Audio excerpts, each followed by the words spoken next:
สบายดีวันนี้เขามาเบิ่งการเฮ็ดข้าวต้มของคนบ้านบ้านหาดว่าจะเป็นอะไรว่าวิธีการเฮ็ดคืออะไรข้าวต้มแบบซอยเบิ่งกันเนาะวิธีการเฮ็ดจะเป็นอะไรไปเลย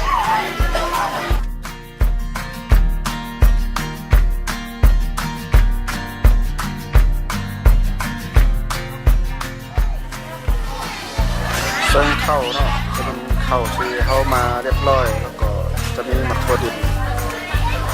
แล้วก็มะกล้วยใส่มะกล้วยอยู่ในหั่นเนาะจากนั้นก็ตักใส่ต่อ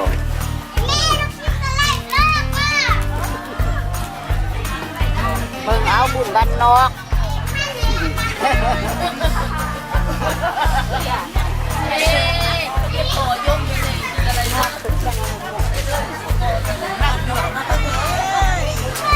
หลังจากนั้นก็จะมาห่อเป็นสองอันมามัดติดกันเลยเนาะ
หลังจากมัดแล้วเนาะเราก็จะได้ข้าวต้มหน้าตาแบบนี้เนาะ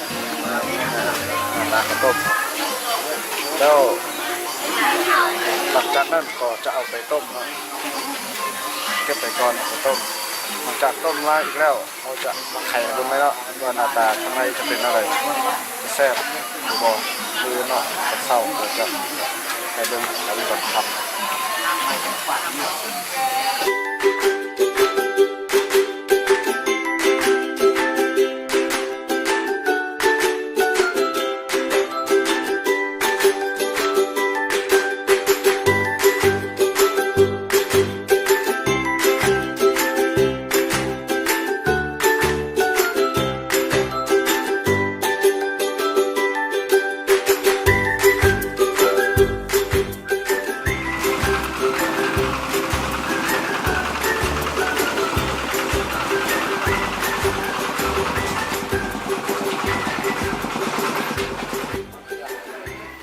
เอาแล้วเนาะมื้อนี้เขามาเบิ่งหม้อข้าวต้มน้ำกัน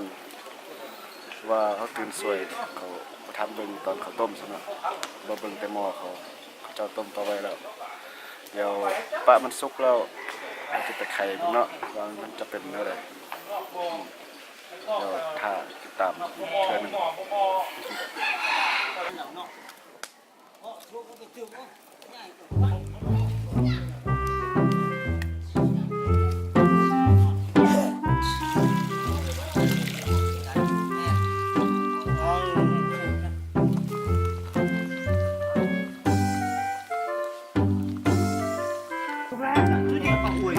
แล้วเป็นผู้เลยคนที่ข้ามเลย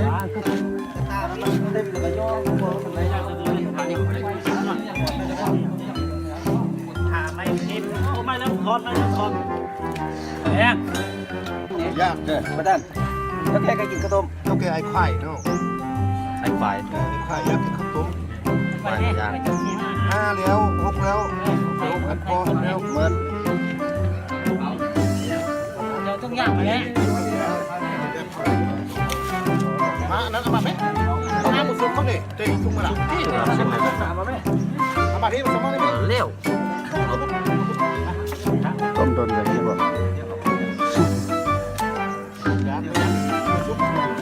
ผู้สู้กันนั่นน่ะเลี้ยวบ่แล้วก็จะน้ำพวกมันจะตู้อย่าไปจับเอานี่เนาะข้าวต้มสุกแล้วเดี๋ยวเราจะมาไข่เพิ่มกันเนาะต้มมา บ้านลาดหาด พี่แม่ไหม เอาไปขายกินกันแล้วเนาะ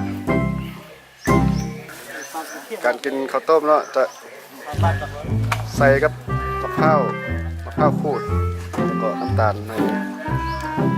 เดี๋ยวเขาจะมาซีเบิ่งรสชาติเบิ่งว่าจะเป็นอะไร มึงไข่ไปเลยเข้ากองพ่อมึง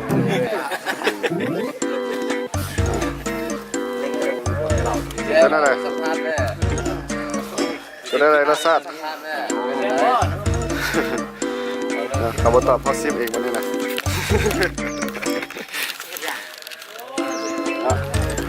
จะมาซิมมึงละ แล้วก็ฮาลาที่ ก็เดี๋ยวตัดเอาเนื้อหูมันด้วยตัดเอาแบบใส่ ข้าวแล้ว 50เหรียญส่ง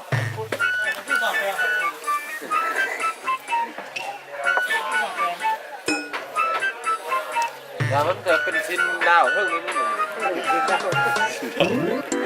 นี่ ทำเลยเนาะ เที่ยงแม่เที่ยงมันได้นักแม่นี่อะไรเกี่ยวเงินย่าเยอะ ครับ ขายไปดิขายที่นั่นส่งเหรอ อยู่บนอื่นวิ่งเป็นฮอด ท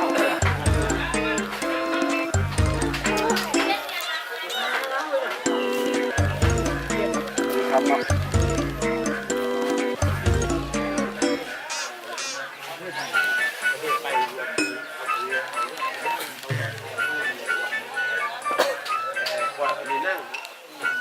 เอาไว้สำหรับคลิปนี้เนาะเขาก็จะจบเพียงแค่นี้แล้วพบกันใหม่ในคลิปหน้า